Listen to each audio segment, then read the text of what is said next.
6,000 employees in the public service, but after discussions with the unions, it cut that figure in half. But he says in the 3 months that ensued between January and April 2014, despite its repeated requests and calls, the NCC was unable to tell them who would have been sent home, when, and if it would adhere to the last in, first out principle. Peter Thorne reports. The former NUPW General Secretary says he learned of the proposed layoffs of NCC workers through correspondence sent from the Ministry of the Civil Service to heads of various government departments and forwarded to the NUPW on the 22nd of January 2014. He says between that date and April 30th, 2014, when the NCC workers received their dismissal letters, he had not seen any list of workers to be sent home. He only saw it afterwards. He says government cited a worsening economic situation as the reason for the proposed move to cut the civil service by almost 6,000 workers. They eventually reduced the numbers to 3,000. Again, based on our arguments and discussion with them, we asked that the 3,000 be split equally between statutory boards and the general civil service. Mr. Clark said adherence to the last in, first out principle was contained in the document from the Ministry of the Civil Service in January 2014, and it also set out provisions for payment of severance to the affected workers in accordance with the Severance Payments Act. The NCC has erred. If it is 1 week's pay that they gave, they need to look at provision 22 of the Employment Rights Act, because she should have had no less than 4 weeks pay in lieu of notice. So they are still obligated to QT Lynch because they shortchanged her. I believe if we had consultations, this would not have been the case. The former NUPW head said he cautioned the NCC General Manager Keith Neblett against sending home people with over 10 years' experience who were eligible for a pension under the Pensions Act. The Ministry of the Civil Service informed us of the 250 person retrenchment proposal, and I called Mr. Neblett and said to him that I wanted to meet with him, and I took along with me Mr. Waldron, where we started to discuss it. But Mr. Neblett said while we touched on a number of areas, he did not have the list or names of persons, because as far as he was concerned, he had to discuss these matters with the minister. In other words, his hands were tied. Mr. Clark says general workers and 13 other categories of workers, including drivers, watchmen, lawnmowers, and caretakers, were sent home by the state-run entity, with persons like QT Lynch and others who had more than 10 years service being classified as temporary workers. The former NUPW head said he had a fundamental problem with that action. Peter Thorne, CBC News. Well, the issue of nearly 50 workers who were made redundant by the NCC withdrawing their claims for unfair dismissal with the Employment Rights Tribunal dominated the first hour of day 2 of the hearing. Counsel for the NUPW, Queen's Counsel Patterson Cheltenham, said he was not withdrawing the names since he had not received such instructions in writing. He also said he'd been made aware that some people have sought to withdraw their applications because of acute financial needs.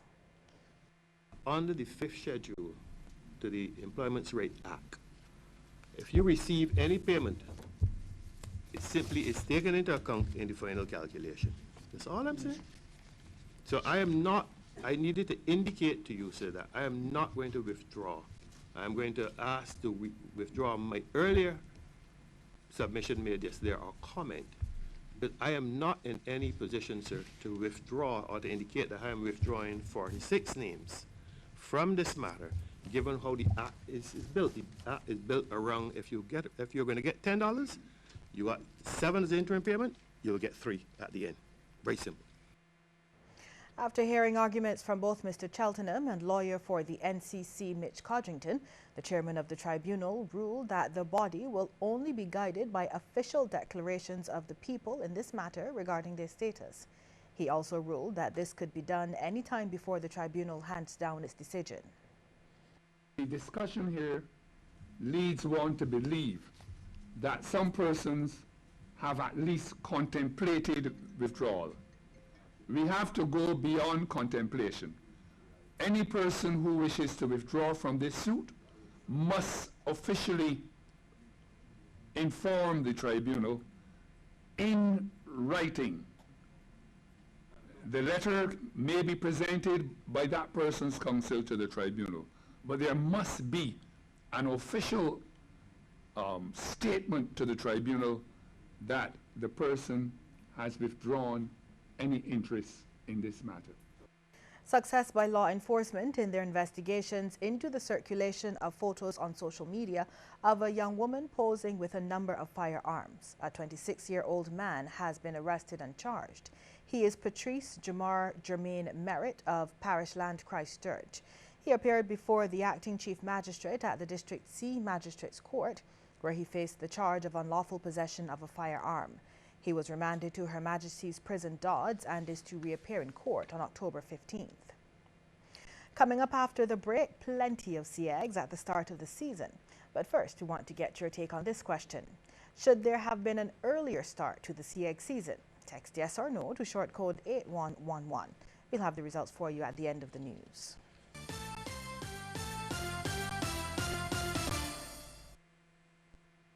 Luxury is now available and covered in chocolate.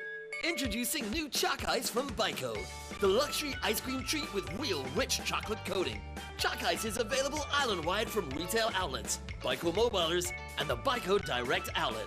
So indulge in luxury today with Choc Ice from Byko. Sandals, sandals, sandals galore. Megville gives you ladies sandals for this week only. Monday to Saturday, any pair of sandals for only $25. So go to Megville on Tudor Street, High Street, and Palmetto Street for any pair of sandals for only $25. This week only, Monday to Saturday. Dear Clark, I've made a fascinating discovery. The institutional water cooler. Its gravitational pull sucks people from their workstations at the busiest times of day to stand around it and chat about emerging global trends like, will pink be in fashion next season? Meanwhile, the world slows to a stop as it waits in line to be served. I don't see that trend at Globe Finance. Globe Finance. Think outside the bank. When it comes to their financial service, slow is out, swift is in.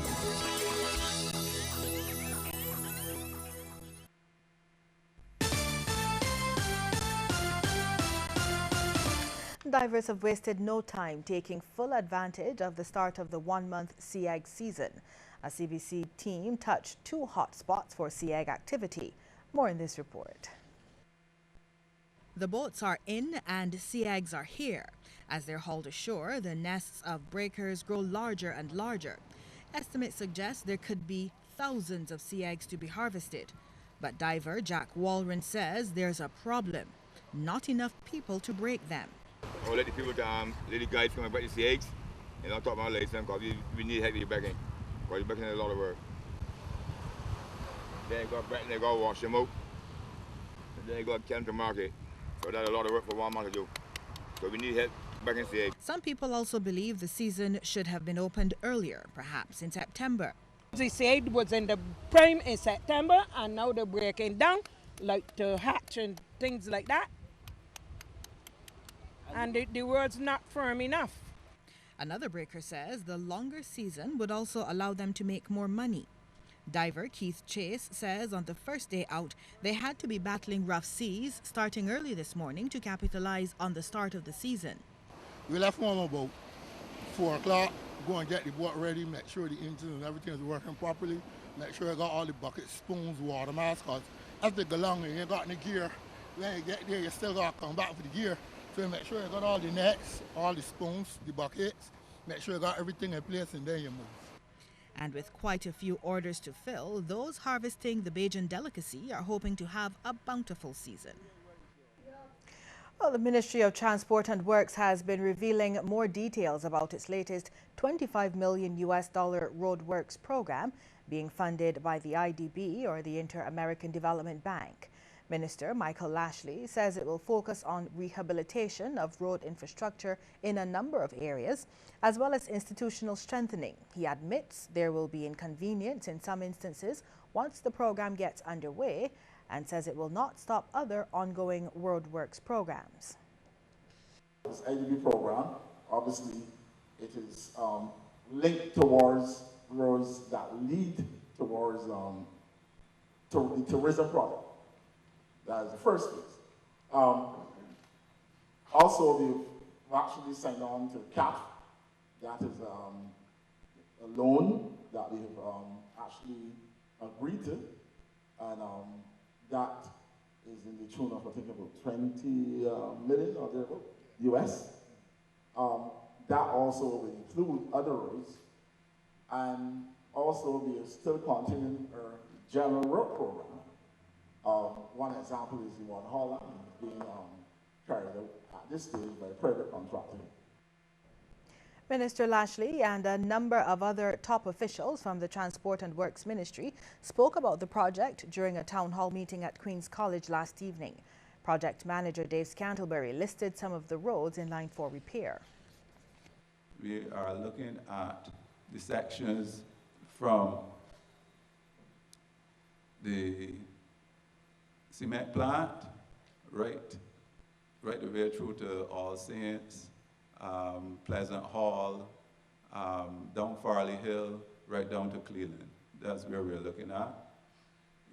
And then the next one would be Road 2, which is the ABC Highway Phase 2. This is from West Road Junction, that's right here behind us, going right down to the Frank World Roundabout, there at the top of Spring Garden. Still to come, a look at some of the stories making headlines across the region. But first, we want to hear from you on this question. Should there have been an earlier start to the sea egg season? Text yes or no to short code 8111. Stick around, we'll have the results for you at the end of the news. Now remember, you can